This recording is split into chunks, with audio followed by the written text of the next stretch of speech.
হলো যে রাস্তাঘাট ভেঙে গেছে সেগুলোকে মেনটেনেন্স রিপেয়ার করা, সেটার দিকে জোর দেওয়ার একটা প্রচেষ্টা করা।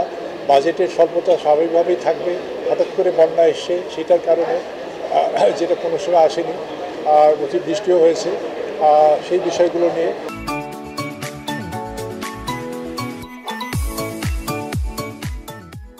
তারপরে যাতে বন্যা পরবর্তী যে অন্যান্য পরিস্থিতি, সেই বিষয়গুলো দেখা, মানুষের যে সমস্যাগুলো মেনলি তো হচ্ছে ওই যে কমিউনিকেশন, রাস্তাঘাট যেগুলো বেশি নষ্ট হয়েছে সেগুলোকে যত তাড়াতাড়ি রিপেয়ার করা সম্ভবপর।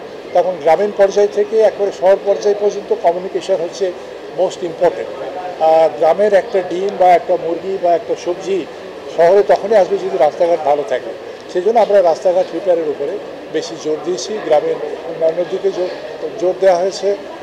বিভিন্ন সংস্থা যেগুলি ছিল প্রত্যেকের তাদের এই কর্মকাণ্ডের মধ্যে এই মুহূর্তে যাতে বন্যা পরবর্তী পরিস্থিতি মোকাবেলা করে, আর দীর্ঘমেয়াদীগুলো সামনে আলাপ আলোচনার মাধ্যমে এই ব্যবস্থা নেওয়া হবে।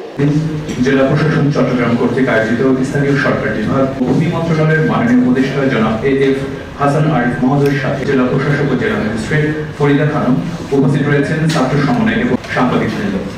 সম্মানিত উপস্থিতি, মতবিনিময় সভার শুরুতে আসসালাতু ওয়াসসালামু আলা রাসূলিল আমিন। রব্বানা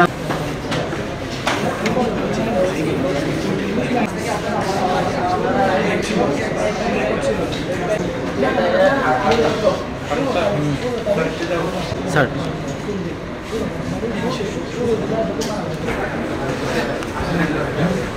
আসলে কল দিবেন